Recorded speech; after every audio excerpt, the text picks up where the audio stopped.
Well, hello everyone, and you join us here today to have a little bit of a discussion around the old crystal ball, because we're having a little think to see what the big brands might be releasing this year. We're going to be talking Rolex, we're going to be talking Tudor, going to be talking Patek Philippe and Audemars Piguet, and there might be some others there to join us as well. So, Tom, you're quite new to the watch game in any kind of seriousness, but I think you've generally started to pick up a vibe on which are the hot watches and what are the hot expectations. Chuck in your first prediction for 2022, please. So, you know me. I do. I have a childish palate. Gummy worms, etc. Gummy worms, etc. Yeah, gummy, Malwam, Haribo, and also the fizz. Love a tin of pop. Yeah, as do I. Well, that begs the ultimate question, doesn't it? Pepsi or Coke? Yeah. Oh, it's all good. It's all good. You don't have a preference? No. If it's fizzy and brown, drink it down. That's my motto. So speaking of popular colas, how about a Rolex GMT Coke? Now, I'm not alone in thinking this is going to return and hoping it will, because the red and black combination is really striking, and it's been away too long, man. Well, you are currently wearing a red and black shirt, so I fully believe your devotion to that colour palette. Well, I don't know. This is interesting, actually, because for a long time people were banging the drum for a ceramic Pepsi GMT. Those two colours together are iconic at this point. They have been oft copied by every other watchmaker and his watchmaking dog. Yeah. And the Coke sits a little bit in the shadow of that. What's interesting, though, is that from a ceramic perspective, the Coke would be a lot easier for Rolex to make. Yeah. You're talking about the combination of the colours and how one has to sit on top of the other, right? Yeah, exactly. They don't glue two halves of two different coloured ceramic pieces together. Of course not. It's a two-layered process. Yeah. So as we saw with the BLNR, they can add the blue and then they can add the black afterwards. That's fine. But with the Pepsi, they had to add sort of a bluish red and then add a reddish blue, and you get this bit of a murky mix of coloration. Yeah, the red there is more akin to Dr. Pepper. It is. You heard it here first. Which nobody wants. I'd say it was misunderstood, but that's just me. Yeah, no, I love it. Yeah, I think Coke is a good prediction. I also, on the other hand, think it's a little bit too wild and bold for some of the Rolex that we've seen in the last few years. Well, this is. I've got another sort of secondary little prediction to tag onto that, because you say wild and bold. I think this is going to be a wild and bold year, and the world's favourite colour is blue. Global polls indicate that blue is everyone's favourite, right? But I think red is going to stand up for itself this year. You think the red mist is going to descend on 2022? Yeah, I think we're going to see some popular models in red. Interesting. And it's going to be bold. I think Tag tried it a couple of years ago with a red Monaco. Do you remember that? Yes, I do. And famously, the Tudor Black Bay was first released with that burgundy bezel. Yeah, I mean, cool blue, it's chill. Everyone can get down with that. Red is a little bit frightening, a bit offensive, but I think it can happen. I think the chances of seeing a Submariner with a red bezel are probably higher than seeing a GMT Coke. Really? I think so, yeah. Oh. There's a whole thing about, look how well the colour Tiffany blue has done, not just for Rolex, but for Patek Philippe and anyone else who cares to use it, in fact. The addition of red, I really do have a sense that we are moving into an era, a few years of back-to-back hot colours. We've had green, we've had salmon pink, we've had the Tiffany blue, and red could be that next hot colour. So I think that Rolex will likely want to milk red by itself with the Submariner, bearing in mind that we saw the Submariner grow to 41mm and lose the coloured dial, and there's now blue and green coloured bezels only, that a red one added into that seems like a good shout for a little mix. And then everyone will say, oh, but we really want a GMT Coke, and then we'll see that later on down the line, and probably in a precious metal first, and then with the wrong bracelet, and then ultimately as everyone actually wanted it after they've already bought all the others. Yeah. They need places to go, don't they? They can't just If they give everyone what they want, where are they going to go after that? Yeah, exactly. You might have to come up with something new. Disney could have given us a good Star Wars sequels, but no, they wanted to give us bad ones first, and then they'll do some mediocre ones, and maybe eventually they'll give us some good ones. Maybe. You're not holding hope for that, are you? No, it's too late. All the original cast members are dead, I think. Some of the colours I'm hoping to see this year, I'm hoping to see a little bit of, speaking of Pepsis and Cokes, a little bit of Pepsi Brown. Pepsi Brown? I think, yeah, you know how the root beer, Rolex redid the root beer and that was quite popular, but it didn't really inspire anything. I'd like to see Datejusts with brown dials that have some of those new laser engraved markings that give it that shimmer and shine, just like you're looking down the barrel of a pint glass of Coca-Cola. I think brown and black and brown and gold and bronzes and things like that, it can be really refined and it can give you a really nice warm feeling.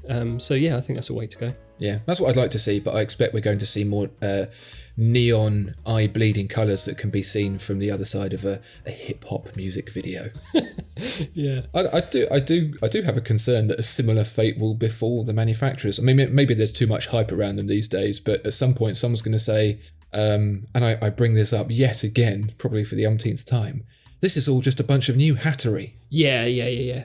Well, I'm gonna chuck in some bold predictions. So, new colours are great and everything. Those are safe bets.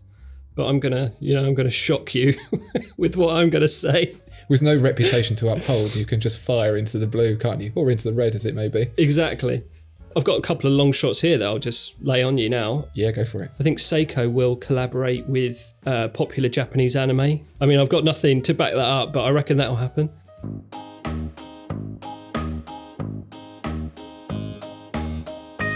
And I think a couple of brands will maybe make Year of the Tiger watches. Again, this is just a stab in the dark, but I think we might see some of those.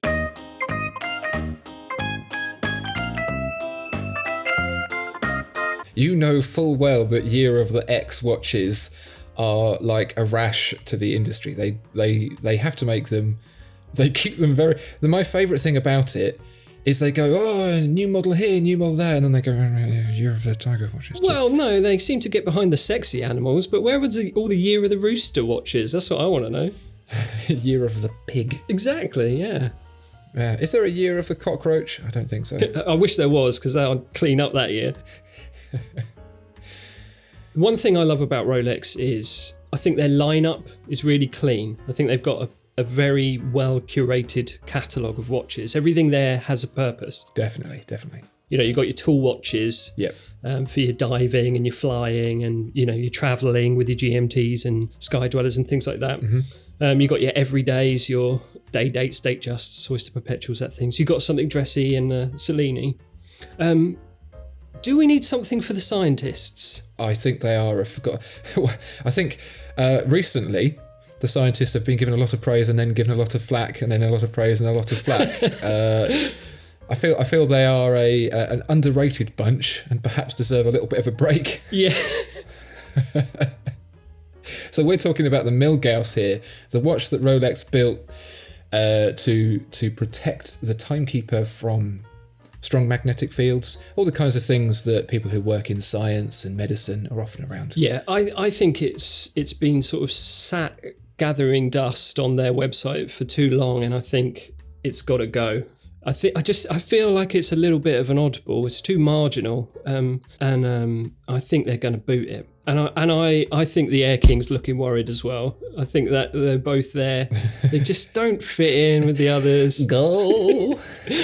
Yeah. Well, you quite rightly brought up the Cellini Rolex. That's always been the oddball of the collection. And Rolex a few years ago, they redid it up to give it the brand identity. It has more of a dressy look, but with the oyster sense. And the Milgauss with its coloured glass and its coloured numerals and its Harry Potter second hand. Yeah. And then the Air King, which is kind of an explorer, kind of an Oyster Perpetual. They're just hanging around being like, can I play too? Yeah, it's a sort of pilot's watch-esque thing, but yeah, it just seems happy to be there. But the Cellini, I think, is dressy, and then you've got the sort of blingy Pearlmaster. I think you need those kind of offerings, but the Milgauss, I'm not sure about.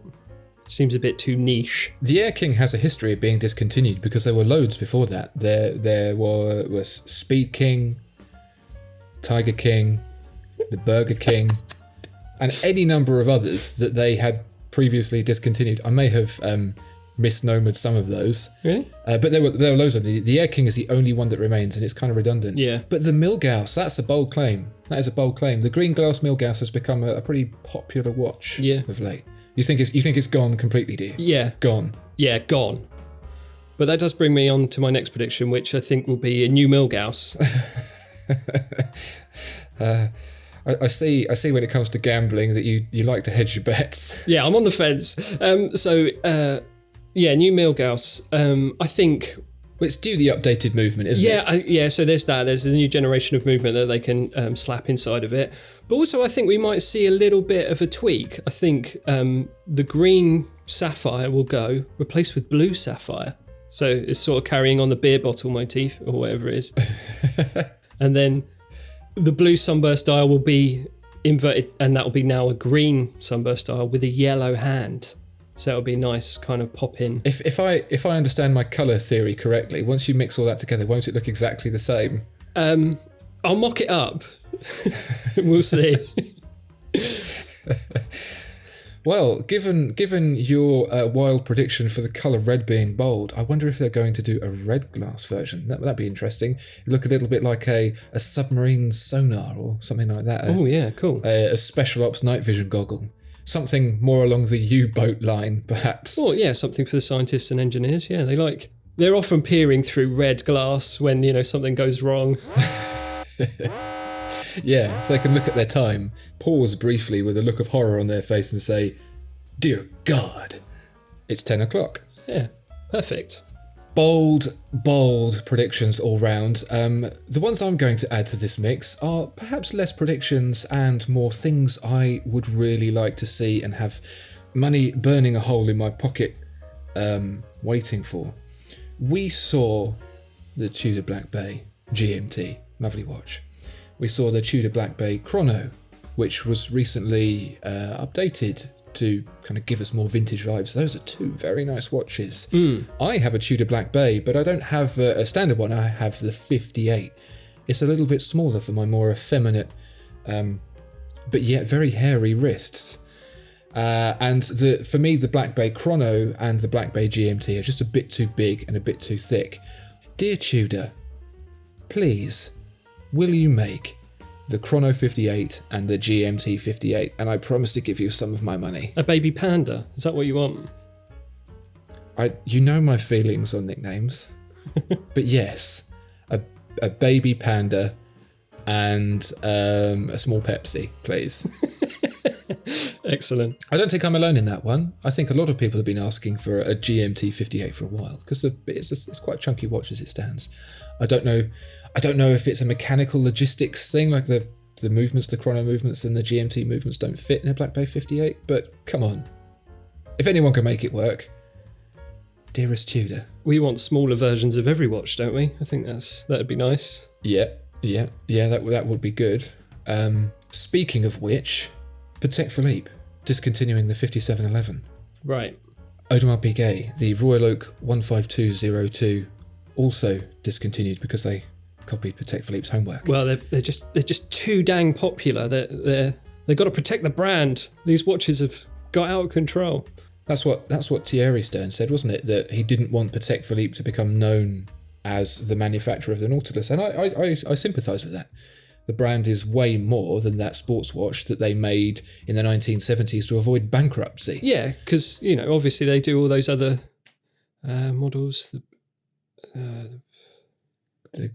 Trying to think of what's the one with Patek Nautilus?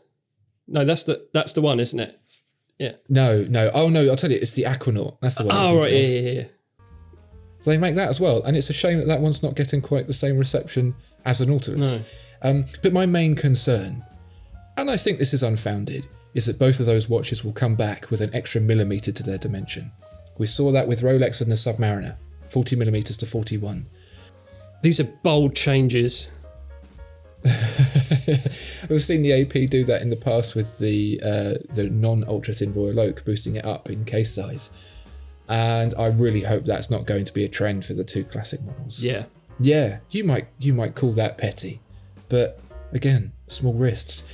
I can't afford either of those, so it kind of doesn't matter. But I feel like I'm on a soapbox speaking on behalf of the wealthy watch buying public. Yeah, they can buy their own soapboxes. Please no 41, 42 millimeters for Nautilus and Royal Oaks. Yes, they can buy their own soapboxes. Shower gel boxes.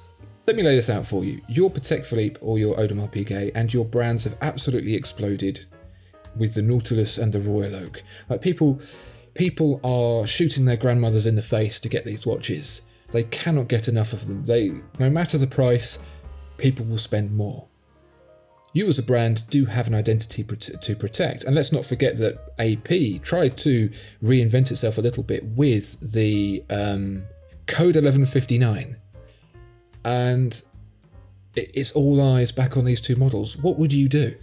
Well, yeah, I mean, it's a risky business, isn't it? If you want to preserve your brand and make it more about just, one singular piece, you need to offer something else, don't you? If you want to, you can't just take it away and then... Yeah, I mean, that would be a bit like a child seeing another child play with a toy that they want and grabbing it and just saying, no! Yeah. It's a part of their history for both brands. It's an important part. You wouldn't expect Omega to say, oh, everyone loves the Speedmaster a bit too much, axe it. Yeah. So I don't think we'll see that, but... So maybe they'll do what Omega do and just release more and more Nautilus. We've got Tiffany dials, we've got Gimbal dials, we've got Macy's dials. As many limited edition Nautiluses as you can think of. Yeah, Walmart Royal Oak, that'd be good.